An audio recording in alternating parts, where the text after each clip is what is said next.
Naomba kutumia fursa hii kuwatangazia wananchi wa mkoa wa Arusha, lakini pia wapenzi wa mashindano ya Samia Motocross Championship yaliyoanza mwaka jana mwezi wa 7 na mwaka huu ikiwa ni season 2. Mashindano ambayo yanajumuisha vipaji vya vijana wetu na watu wenye umri wa kati, hata wazee pia, wenye uwezo wa kuendesha pikipiki, na tumejumuisha pia mashindano ya baskeli na nafasi pia ya wanawake katika mashindano hayo.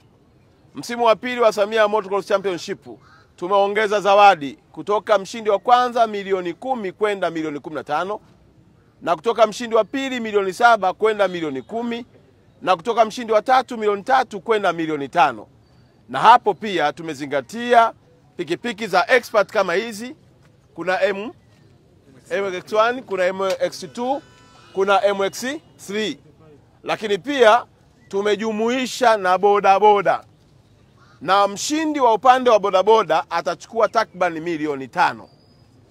Tunataka mashindano haya si tu yawe chachu ya vijana wa mkoa wa Arusha, lakini pia iwe alama ya mkoa wetu katika mashindano haya kwa Afrika na dunia kwa ujumla.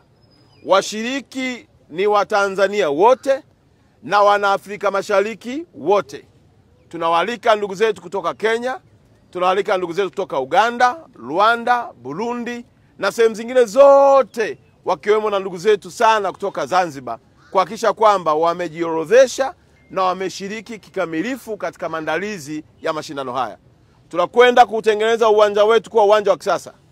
Na niwaambie ndugu wa Tanzania, uwanja wetu tunakwenda kufukia makontena 3. Kutakuwa na matuta lenye urefu wa usawa wa kontena. Kwa hiyo kontena litakaa chini, juu yake tutaweka udongo, litakuwa tuta. Tutatengeneza hayo 3. Lakini pia tunaenda kutengeneza uwanja bora kabisa wa kimataifa, kuhakikisha kwamba kuna maeneo ya matairi. Kuna vikwazo vya aina mbalimbali, mpaka na mabwawa. Wataingia watu kwenye maji, watatoka na tumpate mshindi. Kutakuwa na kona kali.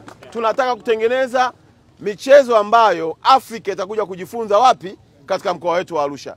Sambamba na hilo, wachezaji kama hawa kwa mara ya kwanza wanaenda kukimbia wakiwa wamevaa kamera zao. Wanapoingia kwenye maji tunaingia nao, wanaponyanyuka tunanyanyuka nao. Kwa hiyo utakuwa ni mchezo wa takriban siku 3, kuanzia tarehe 11 ya mwezi wa 7 mpaka tarehe 13. Mashindano ya siku ngapi? 3. Niwaombe sana vijana wote wa bodaboda na vijana wote expert wa pikipiki na vijana wa baskeli tujiorodheshe, na vijana wetu watatoa utaratibu wa namna gani ya kujiorodhesha.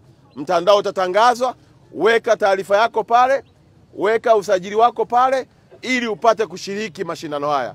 Mashindano haya yanakwenda kuwa chachu na chanzo kingine cha kipato, lakini pia kuongeza heshima na thamani ya vijana ambao walikuwa wanaonekana kama ni wezi, wahuni, bali ni vijana wanaotafuta na wenye vipaji ambao serikali ya mkoa tumeamua kuwashika mkono. Na Daktari Samia aliyeweza kulipia tiketi za ndege za hawa ndugu na kuwapa pasipoti, ameahidi atatupa kila aina ya sapoti kuhakikisha kwamba vijana wa bodaboda na maexpert wa pikipiki katika mkoa wa Arusha na Tanzania kwa ujumla wanaendelea kufurahia amani ya nchi yao, kufurahia upendo na mshikamano na uchumi wa Tanzania.